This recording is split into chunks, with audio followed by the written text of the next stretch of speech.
après mes 4 ans d'Algérie, quand je lui ai annoncé que je venais d'avoir mon diplôme, que j'avais fini et que j'allais rentrer au pays, c'est ainsi qu'il me posait une question. Il me dit, Léonce, pourquoi tu ne pourrais pas faire un film? Moi, j'ai rigolé. Je dis, Gilbert, je viens te dire que je viens d'obtenir une licence en chimie. Comment tu me ramènes au cinéma?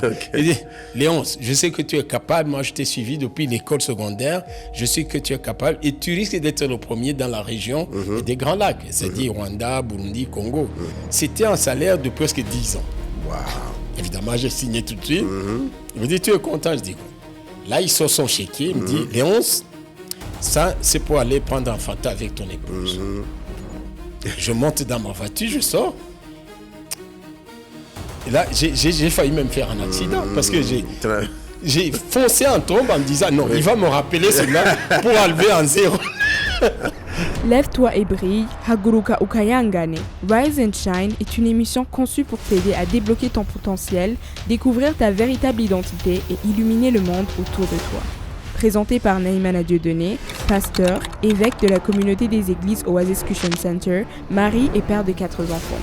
Visionnaire et bâtisseur de la jeunesse, il est fondateur du mouvement New Generation, de l'entreprise sociale Ubuntu Agency et de la fondation DNF et du fonds d'investissement DNF Fund. Basé au Burundi, il est enseignant certifié en leadership transformationnel et de service et a déjà partagé son expérience et son témoignage dans plus de 30 pays à travers l'Afrique, l'Europe, l'Amérique et l'Asie. Lauréat de plusieurs distinctions nationales et internationales, il vous invite à croire qu'avec Dieu, votre lumière peut briller et transformer votre vie, votre communauté et votre nation. Préparez-vous, lève-toi et brille.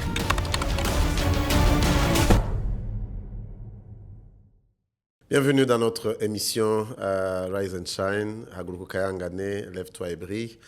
Comme vous le savez, c'est une émission qui vous est présentée dans le but de vous aider à découvrir votre potentiel, mais aussi à découvrir quelle est votre réelle identité, afin que vous puissiez libérer votre potentiel, maximiser, vraiment que votre vie puisse vraiment vous donner le résultat pour lequel vous avez été créé, le but pour lequel vous avez été créé, pour ne pas manquer le but. Parce que ce qui frustre le plus dans la vie de quelqu'un, c'est de se rendre compte à la fin de sa vie qu'il avait énormément de potentiel qu'il n'a jamais libéré.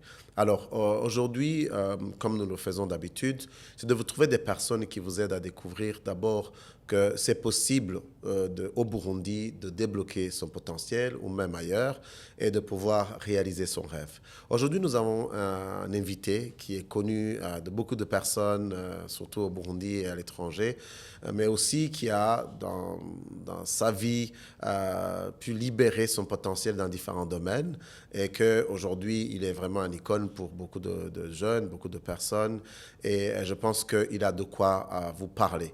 Peut-être tu es un jeune, tu es encore en train de te rechercher. En écoutant les principes et les valeurs qui ont amené quelqu'un à pouvoir être là où il est, ça peut t'aider aussi à pouvoir développer ton potentiel. On va alors accueillir notre invité ensemble et je vais le laisser se présenter. Bienvenue à notre émission. Merci beaucoup pour l'invitation. Ça me fait un grand plaisir de rencontrer Imboneza TV. Ok, merci beaucoup. Alors là, je vais vous donner l'opportunité de vous présenter. Vous pouvez nous dire votre nom, prénom, ce que vous voulez juste ajouter pour décrire qui vous êtes. Un peu de mots. Généralement, les gens ici m'appellent Sagamba, mais de nom, je m'appelle Léonce Ngabo. Aujourd'hui, j'ai 75 ans. Je suis père de famille. J'ai 2 enfants qui sont adultes maintenant. J'ai fait de la musique, j'ai fait du cinéma, j'ai été un grand acteur de théâtre. Voilà, je me suis toujours impliqué dans tout ce qui est industrie culturelle et créative, malgré que j'ai étudié la chimie. Ah, ok. Alors, bon, il s'est arrivé que quelquefois, j'invite des gens et qui, quand ils se présentent, je me rappelle, il y a un invité qui s'est trompé d'âge parce qu'il a juste il nous a dit, j'ai tel âge, et après, il s'est rendu compte que ce n'était pas exact. Vous êtes sûr que vous avez 75 ans? Je suis sûr et très certain que j'ai 75 ans. Vous êtes né quand? Dans quelle année? Je suis né en 1951, le 10 octobre. Wow. Une date facile à retenir, le 10-10 1951. Et pour quelqu'un qui a fait l'arithmétique à l'école primaire, il suffit de faire la différence, 2026 moins 1951, ça fait 75 ans. Mais comment est-ce possible quelqu'un de 75 ans qui reste en forme, qui reste encore passionné de l'art, qu'est-ce qui vous a maintenu vraiment comme ça? Mais écoutez, moi je pense qu'il y a quelques éléments importants. D'abord, c'est la joie de vivre que j'ai connue dans ma famille, où je suis né. Mon père, il était toujours un grand humoriste. Ma mère aimait aussi faire de l'humour, mais aussi particulièrement, c'était une joueuse d'inanga. Alors, imaginez-vous à l'époque une dame qui jouait de l'inanga, c'était pas évident. Et je me rappelle quand j'étais très jeune, dans mon enfance, et le grand-père, c'est-à-dire le père de ma mère, quand il descendait chez nous, parce que je suis né à Kamenge, on pouvait passer toute une soirée. Mon grand-père jouait de l'inanga, ma mère dansait. Parfois, ils échangeaient, mon grand-père dansait pendant que ma mère chantait. Wow. Donc, tout ça, ça m'a influencé dans mon enfance et d'avoir ce côté, ce caractère jovial, humoristique. D'autant plus que, à l'époque, vraiment, je dirais, la plupart des quartiers de Bujumbura étaient inondés de musique congolaise parce qu'on n'avait pas encore d'industrie musicale burundaise. Okay. Donc, je suis né dans la musique, j'ai grandi dans la musique et partout dans les écoles secondaires où je suis passé, on aura l'occasion d'en parler. Alors, moi, je me rappelle, ça me fait toujours plaisir de vous voir parce que je me rappelle que peut-être à 5 ans, 7 ans à la maison, là, à l'époque, moi, je suis né à l'intérieur du pays, Muyinga, très loin, mais je me rappelle qu'au salon chez nous, il y avait une photo en noir et blanc. Et cette photo, c'était une photo, tu as le fond de la photo, c'était un peu genre ovale avec, bien sûr, un fond blanc. Et là, c'était la star de l'époque qui était Ngabo Léonce. Alors là, je ne peux pas m'imaginer que c'est vous que je vois aujourd'hui. Quand est-ce que vous avez commencé à jouer de la musique, à faire de la musique? Bon, en réalité, j'ai commencé à jouer de la musique dès la première année de mon école secondaire au Collège du Saint-Esprit. Ça, c'était où? C'est le Saint-Esprit qu'on connaît aujourd'hui? Collège du Saint-Esprit, à l'actuel, on l'appelle Campus Kiriri. Campus Kiriri, voilà. C'est là où j'avais commencé la 6e latine. Et on avait un père qui enseignait des différents instruments de musique, particulièrement la guitare. Un père, c'est un prêtre catholique? Oui, c'est un père jésuite qui s'appelait Père Mayence. Wow. Ouais, c'est là, il avait un atelier d'apprentissage de guitare. C'est là où j'ai pris les premiers cordes de guitare. Et moi, en tant que jeune, on était encore excité par les chansons de Johnny Hallyday, Le Pénitencier. Il y avait la chanson de Polnareff, c'est une poupée qui dit non. Ok. Alors, on avait commencé par ces chansons. Pour nous donner une idée, c'était en quelle année à peu près là? C'était en 1964-65. Wow. Alors là, donc, mais après, quand est-ce que vous avez commencé à composer votre première chanson? Bon, j'ai composé, avant de composer mes chansons proprement dit, après la 5e gréco-latine, donc j'avais eu des échecs dans toutes les cours sauf en anglais. Okay. C'est comme ça que j'ai quitté le Collège du Saint-Esprit. Je suis parti à l'école moyenne pédagogique qu'on appelait Skepers, les frères de la Miséricorde qui se trouve actuellement à Nyakabiga. Moi, je suis de la 2e promotion qui étudiait à Kinama, à la paroisse Sainte-Famille. C'est là où j'avais fait la 5e moderne et la 4e moderne. Mais j'avais pas envie d'être D4. Je rêvais de devenir plus grand et de continuer à l'université plus tard. C'est comme ça que je me suis retrouvé à Ngozi, à l'école normale de Ngozi. Alors là-bas, Là, c'était quoi? C'est Don Bosco qu'on appelle Don Bosco, l'école normale Don Bosco. Je crois que c'est mon grand frère a étudié là-bas. Oui, c'est là que j'ai connu votre grand frère, mais mon petit frère, alias Baby John. Donc, voilà. Et j'ai encore une photo d'ailleurs où on était ensemble. Wow. Et c'est là où j'ai commencé à avoir des élans de composition. Je me souviens qu'il y avait même une pièce de théâtre qui avait été composée par l'un de mes professeurs qui s'appelait Gilbert Ducarme, lequel nom d'ailleurs va me poursuivre jusqu'aujourd'hui parce que c'est lui qui m'a lancé dans la musique, c'est lui qui m'a lancé dans le cinéma. Et j'avais composé une première chanson. J'en rigole parfois quand je me rappelle de ça. C'était à l'occasion d'une pièce de théâtre donc, qui s'intitulait La nuit de la 13e lune. voilà, c'est là où je fais une première composition. Bon. Wow, ok. Et alors, bon, on est encore dans la partie de la présentation. Vous êtes marié, vous avez des enfants, vous avez... est-ce qu'on peut me parler de la vie de la famille?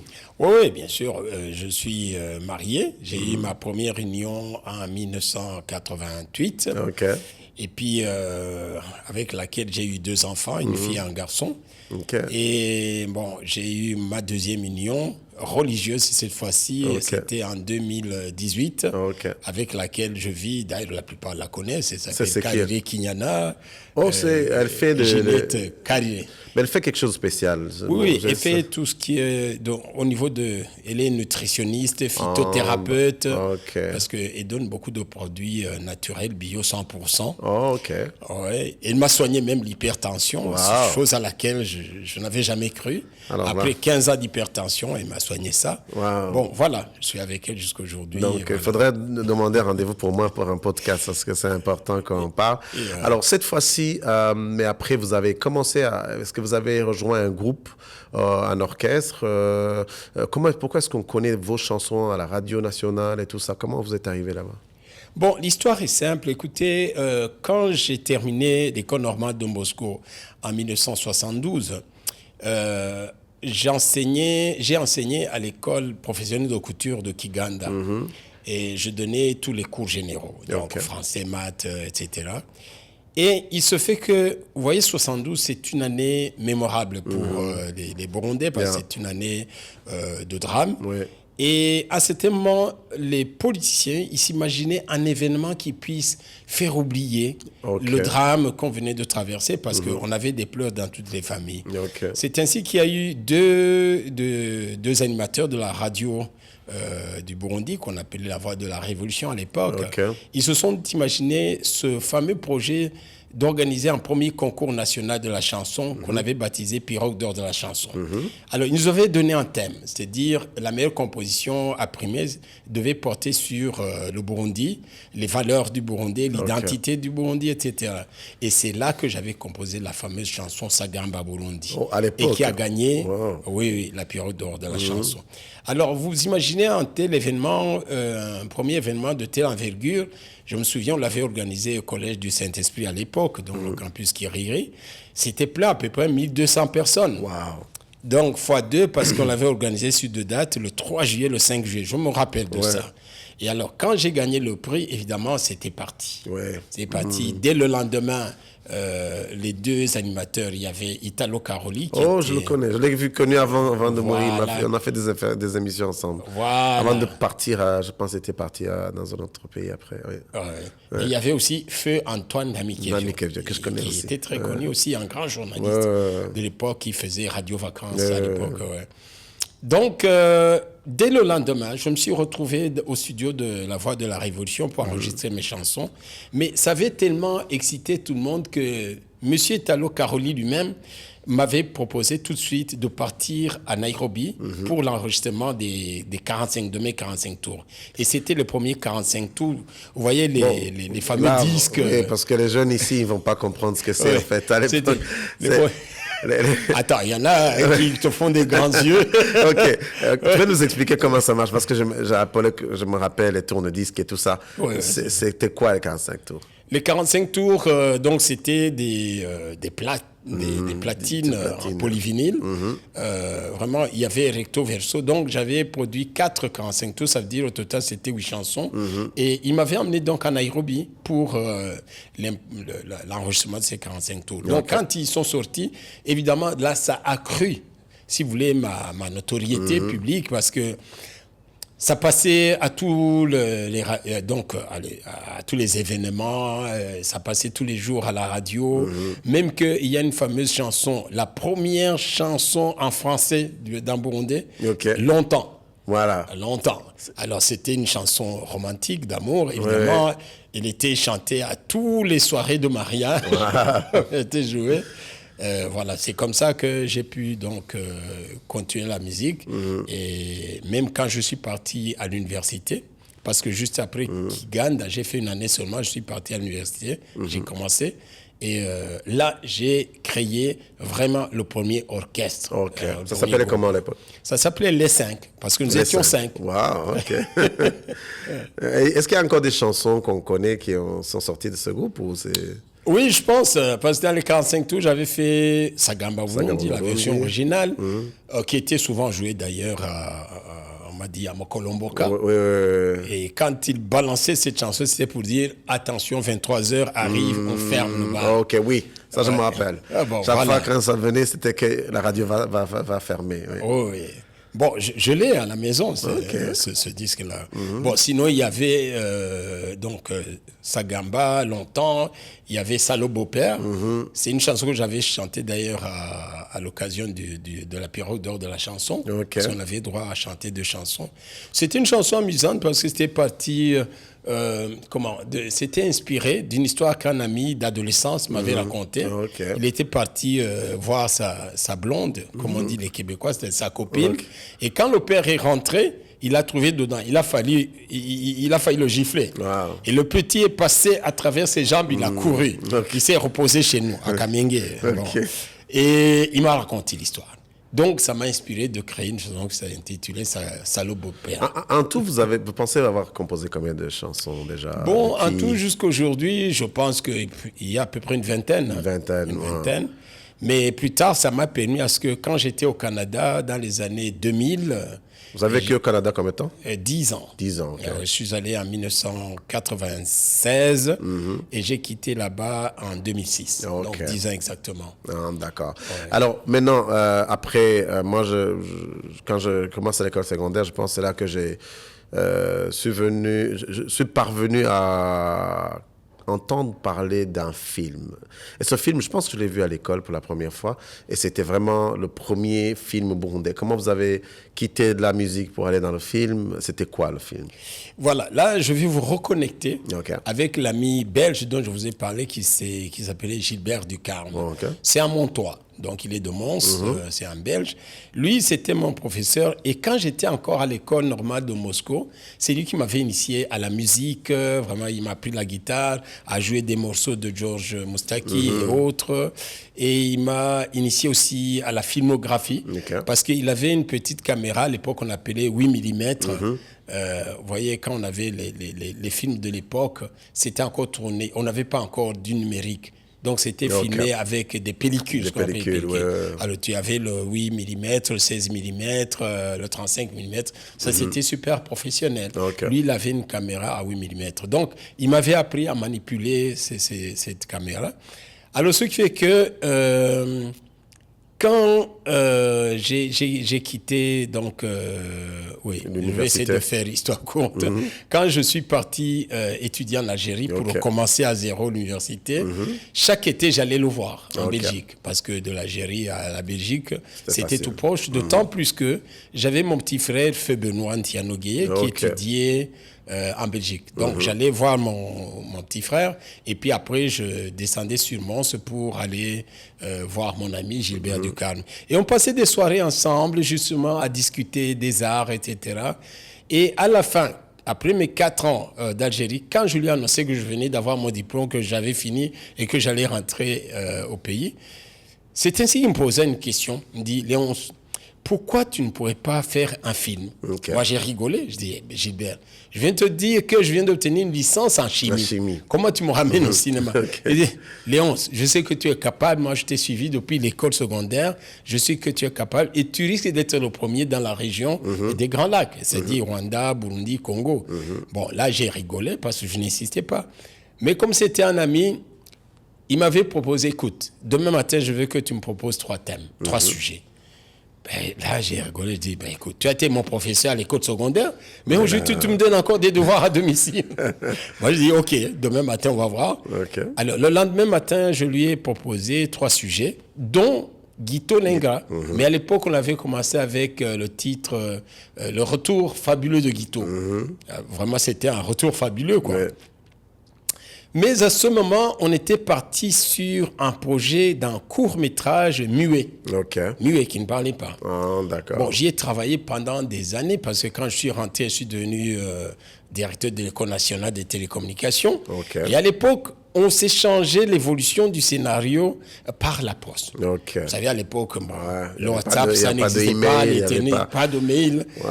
Bon, ce qui fait que parfois, je lui envoyais des notes, bon, ça c'était prenait des perdu, semaines. je recomposais, ou quand il m'envoyait la réponse, c'était perdu, il recomposait ses critiques. Mais pour faire histoire courte, en 1988, il y a eu un producteur suisse qui est venu tourner ici un film, La part du serpent. Ok, Je sais La pas part si du vous en avez serpent, oui, j'ai entendu parler. parler de ça, ouais. Ça, c'était vraiment une production hollywoodienne, parce qu'il était venu avec des gens comme Philippe Léotard, c'est un Français qui était grand. Il y avait même des Américains dans ce film.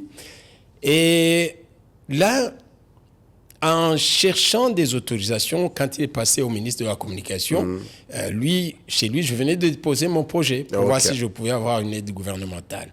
Alors, il a sorti le projet et l'a présenté à Jacques Sandoz. Il dit, mais ici, on a un jeune qui rêve de faire un film. Tu peux lire ça et voir en quoi on peut lui être utile. Eh bien, Sandoz a pris le fascicule que j'avais produit, donc le projet de court-métrage 16 mm muet, qui devait être 10 minutes. Ok. Il est parti à son hôtel. Il a eu toute la soirée. Le lendemain matin, je reçois le téléphone de monsieur le ministre. Léon, où est-ce que tu es? Je suis à l'école. J'étais directeur de l'École nationale des télécommunications. Okay. Et tu peux venir. Je monte avec ma Peugeot 104. J'arrive là-bas, il dit, il y a monsieur Blanc ici qui veut te rencontrer. Bon, on s'est vu avec monsieur Jacques Sandoz le lendemain chez Bonaventure Nichimbai, que vous connaissez aussi. Il venait de commencer son entreprise Intercontact. Intercontact, ouais. J'ai causé avec lui. Alors Jacques Sandoz me dit, c'est vraiment ton sujet? Je dis oui. Est-ce que tu as déjà des financements? Je dis non. Est-ce que je peux te produire? Je dis oui. Est-ce qu'on peut commencer demain? Je dis oui. Est-ce qu'on peut signer, commencer au lieu de court-métrage, on fait un long-métrage? Je dis oui, monsieur. Est-ce que demain on peut signer un contrat? J'ai dit oui, monsieur. Bon, c'était des oui, parce que moi, ça me dépassait, quoi. Et je ne comprenais pas grand-chose. Le lendemain, il vient avec un fascicule comme ça. Wow. Il me dit, Léonce, tu lis d'abord avant de signer. Alors, en lisant, mais j'ai failli tomber en syncope. Wow. Parce que je voyais de l'argent qui était dans ce contrat, qui était par partie, ça totalisait 100 000 $. Wow. À l'époque, Wow. 100 000 $, évidemment, c'est la tête d'une personne, la calcule très rapidement. Par rapport à mon salaire à l'époque, en tant que directeur, je touchais 33 000 francs bout par mois. Et j'étais parmi les fonctionnaires privilégiés. Parce que les autres, ils avaient 16 000, 17 000, des directeurs. Et moi, c'était 33 000. Et puis, écoute, converti rapidement à l'époque, $1 équivalait 300 francs bout. Donc, ça veut dire 3 millions. Alors, en calculant rapidement, c'était un salaire de presque 10 ans. Wow. Évidemment, j'ai signé tout de suite. Il me dit, tu es content? Je dis, là, il sort son chéquier. Il me dit, Léonce, ça, c'est pour aller prendre un Fanta avec ton épouse. Parce que j'étais marié à ce moment-là, j'avais ma première réunion. Et il me donne un chèque, je lis, c'était 1 million de francs. Wow. Attends, moi qui touchais 33 000, là, c'est 1 million. C'est dire un salaire de 3 ans. Je monte dans ma voiture, je sors. Et là, j'ai failli même faire un accident parce que j'ai foncé en tombe en me disant non, il va me rappeler cela pour enlever en zéro. C'est tellement trop. C'est comme ça le début de l'histoire de Wow. Voilà. Vous l'avez tourné d'une période combien de temps vous avez tourné ça? On a fait un tournage de 2 mois parce qu'on a fait 1 mois et quelques jours ici. Et on a fait 2 semaines à Paris. Parce que quand tu vois le film, il y a les débuts, c'est à Paris. C'est à Paris, c'est-à-dire que quand Guito quitte l'Europe, il avait une copine française. Donc les préparations et puis toutes les histoires qui devaient rentrer avec, etc. Est-ce que le film est disponible quelque part sur des réseaux? Oui, sur YouTube, on peut le voir. Parce que je sais que la dernière fois que j'avais vu, ça fait un bon bout de temps. Et pour les jeunes, c'est bon de regarder même après l'émission, d'aller regarder le film. C'était le premier film burundais, je pense. C'était le premier film burundais. Et ce qui m'a réjoui davantage aussi, c'est que juste après la post-production, le premier festival où on a été le montrer, c'était en 93 au Non, ce n'était pas le deuxième festival parce qu'avant, on était à Amiens, à Namur. Et puis après, je suis parti au FESPACO. FESPACO, ok. Là, le film a obtenu beaucoup de prix. Wow. 3 prix prestigieux. C'était le prix du meilleur premier film. Wow. Ouais. Alors, ils m'ont donné vraiment des sommes aussi qui me dépassaient. Je me rappelle en rentrant de la remise des prix, là j'ai retrouvé tous les amis cinéastes qui étaient à l'hôtel Indépendance. C'était à Bamako à l'époque? Non, à Ouagadougou. Ouagadougou, pardon. Tous ceux qui étaient en train de boire de la bière disaient, les amis, pas de bière ici, prenez autre chose. Et vin, whisky, c'était trop pour moi. Parce qu'ils te donnaient l'enveloppe carrément pleine de CFA. Alors, maintenant, vous êtes distingué, là, une chanson qui a fait vraiment la une des médias, vous avez fait le premier film bondé et tout ça, mais vous n'êtes pas arrêté là, vous avez toujours pensé comment aider les autres. Il se pourrait que vous avez joué un rôle pour commencer l'Amicale des musiciens bondés. C'est vrai? C'était quand? Oui, c'est vrai. C'est en 1986. Je venais de rentrer, il y avait quand même un peu 4 ans que je venais de rentrer d'Algérie. OK.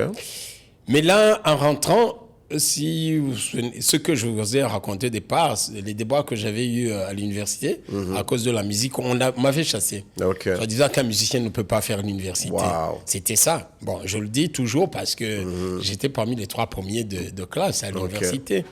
Bon, peu importe, maintenant, j'ai déjà oublié.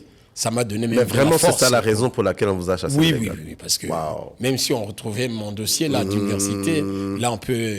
Tu sais, c'est l'époque où même, je pense 2 ans après, les types comme Bahaga, ils ont été chassés de l'université parce qu'ils faisaient de la musique. Parce qu'à l'époque, on n'était pas bien vu quand on faisait de la musique. On disait qu'on est des troubadours, des soinseurs. Voilà. C'est le terme qu'on avait à l'époque. Bon, mais peu importe, j'étais 2 ans après, je travaillais à la JRR, la Jeunesse révolutionnaire Rwagasore. Et entre-temps, j'essaie de trouver une bourse d'études parce que j'avais toujours cette volonté d'étudier. Et j'étais conscient des raisons de mon échec. Donc, j'ai eu la chance, j'ai eu cette bourse d'études en Algérie. Je suis parti 4 ans, diplômé, licencié, bon, voilà. Et j'avais touché tête, je dis... Je ne veux pas me battre pour moi seul. J'ai eu mon expérience, mais qu'est-ce que je peux faire pour les autres artistes, pour les autres musiciens, vraiment leur donner leur place dans la société et faire comprendre à ma société que un artiste, c'est pas un troubadour. Un artiste, c'est un pionnier parfois. C'est un pionnier d'idées parfois. C'est un créateur. C'est c'est un influenceur aussi de société. Voilà, c'est ainsi que j'avais pensé à créer une première association des musiciens de Burundi que j'avais baptisée Amicale des musiciens du Burundi. D'ailleurs, ce qui m'a valu même une première action qui était très bénéfique pour les autres musiciens, c'est que à cette époque-là, il y avait l'épouse de l'ancien président Feu Bagaza qui m'avait invité aussitôt à son bureau. Et elle venait de quitter un sommet France-Afrique. Et elle avait vu comment les autres pays fonctionnaient. Il dit, Léonce, pourquoi notre musique ici, où nos musiciens ne sont pas connus? Je lui ai avancé des raisons. Et elle venait d'inviter Manu Dibango. Elle m'a dit à ce moment, est-ce que tu peux organiser la tournée de Manu Dibango? J'ai dit, madame, ce serait trop d'honneur pour moi. Il m'a confié l'organisation de la tournée de Manu Dibango. Et je l'avais suggéré, est-ce qu'on pourrait organiser que la levée des rideaux soit animée par des musiciens locaux? C'est ainsi que beaucoup de musiciens de l'époque qui m'avaient rejoint, vraiment, ils ont fait la première scène des spectacles de Manu Dibango. Donc, et depuis lors, on a avancé. J'ai essayé de créer une plateforme de plaidoyer pour les musiciens. Et à l'époque, c'était les grands noms de musique burundais à l'époque, à part vous. Il y avait Tchandjo Amisi, il y avait Nicky Dave, il y avait Kirundo Gérard, il y avait Adolphe, il y avait un certain Lambert qui est mort, il y avait les Mupenzi Georges, les Moussoni Évariste, avec qui on avait compétitionné justement à la période de la chanson. C'était des noms très connus. Alors, quelle est la différence entre les musiciens, les chanteurs de l'époque et les chanteurs d'aujourd'hui? Comme vous voyez, bon, je vais bien, les époques ne sont pas les mêmes. Mais quelle est la nostalgie que vous avez pour cette époque-là? Mais écoute, la première des choses, je reconnais toujours qu'il y a un décalage de génération. Et qui dit décalage de génération fait qu'il y a des mouvements de l'évolution de technologie qui influencent aussi les jeunes. Tu vois, moi, par exemple, aujourd'hui, quand je parle de technologie avec mes enfants, bon, je suis décalé, j'ai à apprendre d'eux. Ouais. Mais quand on parle vraiment basiquement d'idées, les jeunes ont à apprendre des vieux. Oui. C'est-à-dire quoi? Nous, quand on composait des chansons, ça nous prenait du temps parce qu'on n'avait pas encore une technologie aussi poussée qu'actuellement. Donc, on avait le temps de nous asseoir, de dormir et de penser, de réfléchir, de composer et de penser à la mélodie, de penser aux arrangements, aux musiques, etc. On n'avait pas des facilités comme celles que les jeunes aujourd'hui ont. Par exemple, quand on allait au studio d'enregistrement, bon, écoute, les musiciens, tous les guitaristes, les percussionnistes, le chant, c'était en même temps, d'un coup. C'était d'un coup. Donc, quand il y avait une fausse note, on me disait stop. Pour tout. On recommence le tout. On recommençait le tout. Alors qu'aujourd'hui, avec les technologies modernes, les gens ne se donnent plus la peine de perdre du temps à composer, à créer. Certains même utilisent l'intelligence artificielle. Ouais. Donc, ils ont leur mélodie, ils ont les percussions, parce qu'il y a des applications qui peuvent donner le ton d'une cymbale, d'une trompette, d'une guitare, etc. Donc, ça va plus vite qu'à notre époque, mais moins de qualité que la nôtre à l'époque. Parce que nous, vraiment, il fallait se concentrer, penser à un thème et créer quelque chose qui soit compréhensible et qui fasse une contribution aussi à la société. Wow. Bon, aujourd'hui, il y en a certains qui le font encore, j'apprécie. Par exemple, il y a certains noms que je reconnais qui essaient de faire ça. Bon, mais la plupart, ils mettent la musique avant leur composition. Leur composition. Ouais. Alors, comme on a les deux bras, donc il y a le côté musique et le côté cinéma, est-ce que aussi après, vous avez commencé à penser à quelque chose qui va au-delà de votre film dans le domaine du cinéma au Burundi? Est-ce que vous avez initié quelque chose dans ce sens? Ben, écoute, absolument, parce que d'abord, l'expérience que j'ai eue dans mes nombreuses tournées, dans mes nombreuses participations dans les différents festivals de films. Et puis aussi, il y a le fait que quand j'étais au Canada, j'ai participé à de grosses productions canadiennes de films à Kigali. Et c'était moi qui étais ce qu'on appelle le fixeur, le relationniste, etc. J'ai vu ailleurs comment ça tournait, comment ça fonctionnait, les prix que j'ai obtenus. Je me suis dit, écoute, moi, pour parler réellement d'une véritable industrie cinématographique, je ne pouvais pas avancer seul. C'est ainsi que du Canada, quand je suis rentré, j'ai créé d'abord ce qu'on appelait le Festival international du cinéma et de l'audiovisuel du Burundi. Beaucoup de gens ont déjà entendu parler de Festicab. Et ce qui m'a permis de faire connaître ou de promouvoir beaucoup de jeunes artistes aujourd'hui. La plupart qui balancent vraiment des séries de cinéma dans YouTube. Et je suis content parce que souvent, ils me font des rapports de comment ils rentabilisent leur savoir-faire. C'est très bon. Mais rapidement, moi, étant sensible même au-delà des frontières, j'avais eu la chance d'obtenir un financement que j'avais négocié auprès de Trademark East Africa. Un financement pour faire amener tous les cinéastes de la région East Africa. Et nous avons créé ce qu'on appelle East Africa Film Network. Et ils m'ont élu comme président. C'était en 2014. Quelques années plus tard, en 2022, j'ai pu influencer les cinéastes de l'Afrique centrale dans le cadre de la CEAC, donc Communauté économique des États d'Afrique centrale. Et nous avons créé ce qu'on appelle les FILMAC, Films d'Afrique centrale. Et ils m'ont élu président. Bon.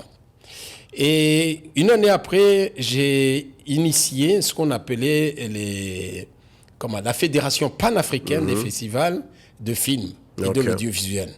Bon, là, ils voulaient aussi me nommer président, mais j'ai dit, ça devient trop là. Mais je suis désigné comme deuxième conseiller général. Mais tout cela, ça m'a permis, en tout cas, de négocier des invitations pour les jeunes cinéastes d'ici. Il y en a qui ont déjà obtenu des prix à l'extérieur grâce à tous ces résultats que j'ai pu initier. Mais aujourd'hui, j'ai fait le bilan, une évaluation de ce que j'ai déjà fait, ce que j'ai déjà contribué ici au développement des arts, des industries culturelles et créatives, c'est comme ça qu'on appelle. Je viens d'avoir l'agrément de ce qu'on appelle la Fondation Gabo-Léonce. OK. Mais sous l'impulsion des amis, vraiment. On va revenir là-dessus avant de clôturer, mais avant tout, quand vous parlez de l'art et de la culture et quand on parle aussi de tous ces réseaux, au-delà même du Burundi, est-ce qu'il y a eu une implication de l'UNESCO? Parce que je sais que l'UNESCO quand même joue un rôle. Est-ce que vous avez pu créer cette connexion avec l'UNESCO? Est-ce que vous avez appris quelque chose de l'UNESCO? Oui, j'ai eu quelques relations avec l'UNESCO. D'abord, quand j'ai produit Guito, l'UNESCO m'avait donné une contribution. OK. Ouais. Donc, il y a, dans le film Guito, il y a une partie des financements qui sont venus de l'UNESCO. De l'UNESCO, OK. Mais plus tard, quand j'étais au Canada, j'étais membre de la commission canadienne de l'UNESCO. Parce qu'ils appréciaient ce que je faisais, comment je mobilisais la diaspora, etc. J'avais créé un festival là-bas. On appelait le festival Les Transarts africains Tombouctou. J'avais appelé même Vous étiez basé où au Canada? J'étais basé au Québec, dans ce qu'on appelait rive sud de Montréal, vers Longueuil. Et puis après 6 ans, j'étais à Ottawa. OK. Alors, cette fois-ci, on va clôturer avec la fondation. Vous êtes en train de penser à développer une fondation parce que bon, alors, moi, des fois, je pense qu'à 70 ans, 75 ans, on reste qu'à la maison, on est là que dans la retraite et tout ça, mais vous êtes toujours actif. Alors, qu'est-ce que vous êtes en train de développer maintenant, alors?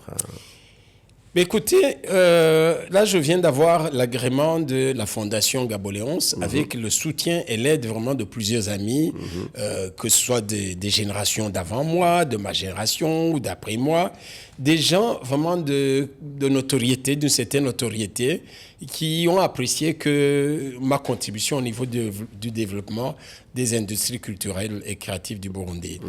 Alors, cette fondation va essayer de mobiliser surtout des moyens, que ce soit financiers, que ce soit matériels, que ce soit moral, pour soutenir les jeunes générations qui ont des talents, que ce soit en cinéma, en musique, en livre, en art plastique, en nouvelles technologies, parce que les nouvelles technologies actuellement sont incluses aussi actuellement dans les industries culturelles et créatives, parce que de la créativité.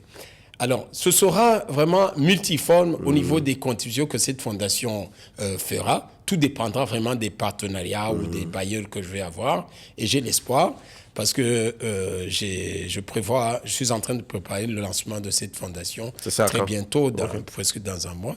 Ça va être le 16 avril. Oh, d'accord. Alors, si quelqu'un veut se joindre à ce que vous faites, comment est-ce qu'il peut vous approcher? Comment est-ce qu'il peut vous trouver? Ben, écoute, c'est simple. Je pense que même ce qu'on appelle les bilovésos, les enfants de la rue, ils savent où je suis, vous savez, me rejoindre. Alors, bon, je passe souvent, quand je passe dans la rue, les gens me regardent et disent, toi, je te connais quelque part. Je dis, il paraît que tu es déjà passé à la télé. D'accord. Je dis, OK, ça va. Bon, je suis en train de blaguer, mais c'est très simple. Moi, je donne toujours mon numéro de téléphone à qui veut, ou des causeries, ou des échanges, des soutiens, etc., ou des conseils, parce que j'ai souvent des jeunes qui m'appellent aussi. Bon, mon numéro de téléphone, on peut me rejoindre, c'est le 79 56 36 11, ou alors le 68 01 98 98. D'accord. Donc, pour ceux qui voudraient entrer en contact, vous pouvez passer par ces numéros, mais aussi si vous passez par nous, on peut vous mettre en contact avec lui. Alors, un dernier mot à la jeunesse. Alors, je sais que ce qui nous fait tenir, ce sont des valeurs. Quelles sont les valeurs que vous pensez qui sont restées, des valeurs fondamentales qui vous ont permis de tenir aussi longtemps et de rester actifs? Là, vous avez encore beaucoup à faire. Que vous voulez vraiment vous communiquer à vos enfants et aux jeunes qui vous écoutent? Bon, la première des choses, c'est ce que j'appelle le self-confidence. La self-confidence, c'est ce qu'on appelle confiance en soi. Et ça, je pense que ça s'acquiert au départ dans l'éducation de base. Parce que moi, j'ai déjà échangé avec beaucoup de parents. Tu sais, on a tendance, quand un enfant fait une faute, on tape dessus. On dit, c'est mauvais, ni bibi. Mais on ne dit jamais visa ni bibi. Voilà. OK? Mais un enfant qui a grandi, donc ce qu'il doit faire de bon, il grandit justement en pensant positif. Positif. Il faut toujours être positif dans la vie. Même quand il y a des obstacles, si tu as self-confidence, tu sais que tu vas les transcender, tu vas les dépasser. Ouais. Je pense que c'est la première valeur d'un être humain qui doit avoir. OK? Parce que quand tu es diminué en toi-même, je donne parfois l'exemple, je l'ai appris d'ailleurs à l'extérieur, si je peux le dire, et une partie de mes parents.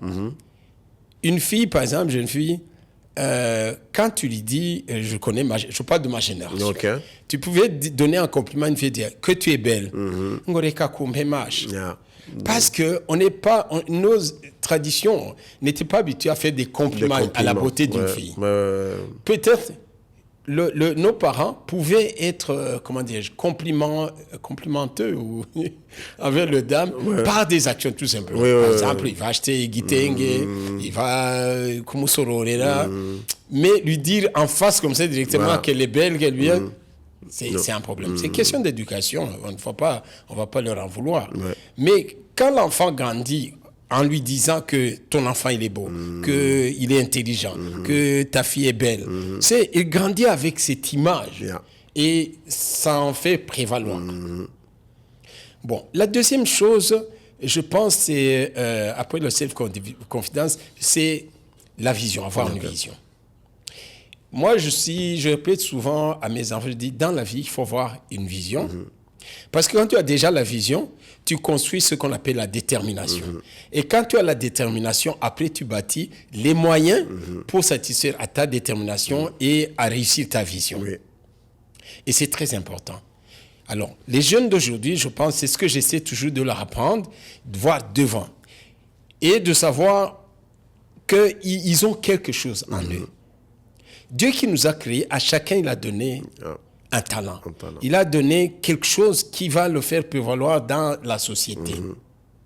Moi, quand je rencontre, par exemple, un parent qui me dit, concernant mon enfant, il commence la musique, il veut faire le cinéma, alors qu'il doit être médecin, je voulais payer pour son ingénierat. Je dis, attends, Dieu ne veut pas que tout le monde soit ingénieur.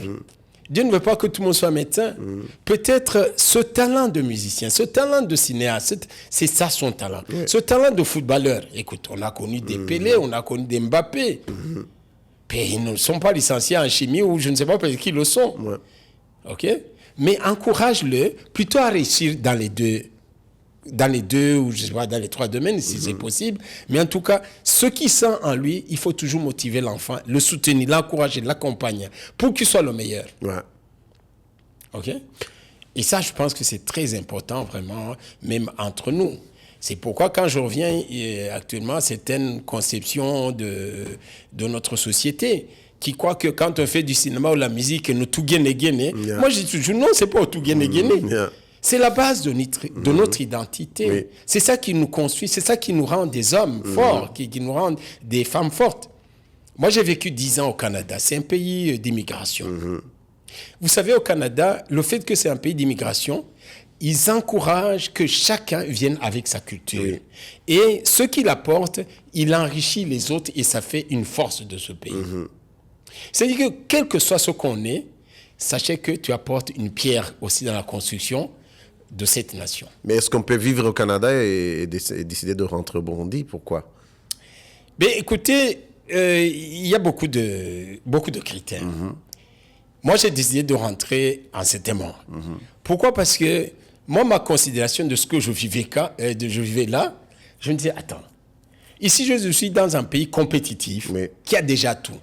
Je vais parler musique, il y en a qui sont très loin par rapport à moi. Je vais parler cinéma, il y en a qui sont très loin par rapport à moi. Alors que mon pays a besoin encore de tout ça, et je fais prévaloir ça, et je peux encourager maintenant une nouvelle génération. Et c'est pourquoi en créant, par exemple, la Fondation Gaboléonce, je veux que les industries culturelles, créatives, vraiment, soient réellement promues et soient vraiment solides, pour que d'ici demain, on dise, au Burundi, il y a le cinéma. Parce qu'aujourd'hui, va cliquer sur Google. Film du Burundi, Guito Lengra. C'est le seul. Le seul film. Ça ne va pas, non? Alors qu'il y a plein de jeunes, je connais, qui ont de bonnes idées, qui peuvent aller plus loin. Va sur musique, musicien du Burundi. Puis tu vas voir quelques noms qui vont s'en sortir parce qu'on les a déjà vus en tournée, les Africanova, les Kidumu, etc. Mais pourtant, il y a plein de talents ici.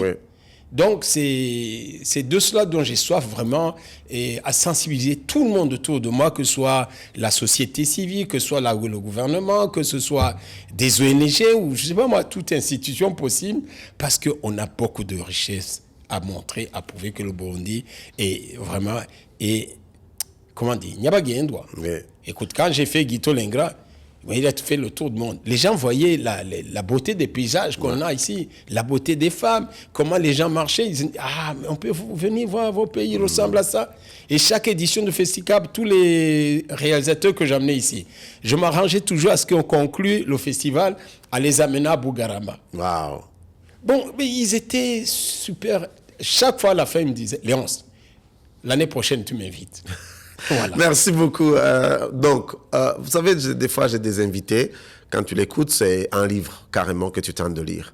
Mais il y a aussi des invités, quand je les invite, quand tu les écoutes, c'est toute une bibliothèque. Parce que là, ils ont beaucoup de choses, beaucoup de domaines dans lesquels ils ont de quoi nous parler. Et je pense que cette émission, le temps nous fait défaut, mais je pense que c'est pas la dernière fois que nous allons avoir notre invité qui va revenir et nous partager ses richesses, surtout parler à la nouvelle génération et donner cette fois-ci cet espoir d'un avenir meilleur, parce que c'est possible qu'on peut aller encore beaucoup plus loin que là où nous sommes aujourd'hui.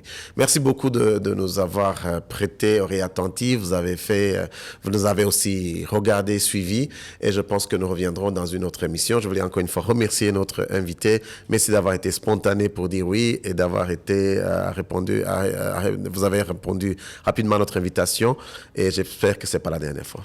Cher Dieudonné, avec plaisir. Je suis toujours à votre disposition. C'est un grand plaisir quand on peut causer ou donner ces idées qui soient utiles et bénéfiques à la jeune génération. Alors, lève-toi et brille. Tu as en toi un potentiel. Ne le laisse pas s'endormir. Ne l'emporte pas dans ta tombe. Le jour où tu ne seras plus vivant. Mais laisse les gens avoir accès à ce que tu as comme richesse et te permettre aussi de vivre heureux dans ce monde. Que Dieu vous bénisse. On se retrouve dans la prochaine émission. Bye. Lève-toi et brille, Haguruka Ukayangane. Rise and Shine est une émission conçue pour t'aider à débloquer ton potentiel, découvrir ta véritable identité et illuminer le monde autour de toi. Présentée par Naïmana Dieudonné, pasteur, évêque de la communauté des églises Oasis Christian Center, mari et père de 4 enfants. Visionnaire et bâtisseur de la jeunesse, il est fondateur du mouvement New Generation, de l'entreprise sociale Ubuntu Agency et de la fondation DNF et du fonds d'investissement DNF Fund. Basé au Burundi, il est enseignant certifié en leadership transformationnel et de service et a déjà partagé son expérience et son témoignage dans plus de 30 pays à travers l'Afrique, l'Europe, l'Amérique et l'Asie. Lauréat de plusieurs distinctions nationales et internationales, il vous invite à croire qu'avec Dieu, votre lumière peut briller et transformer votre vie, votre communauté et votre nation. Préparez-vous, lève-toi et brille.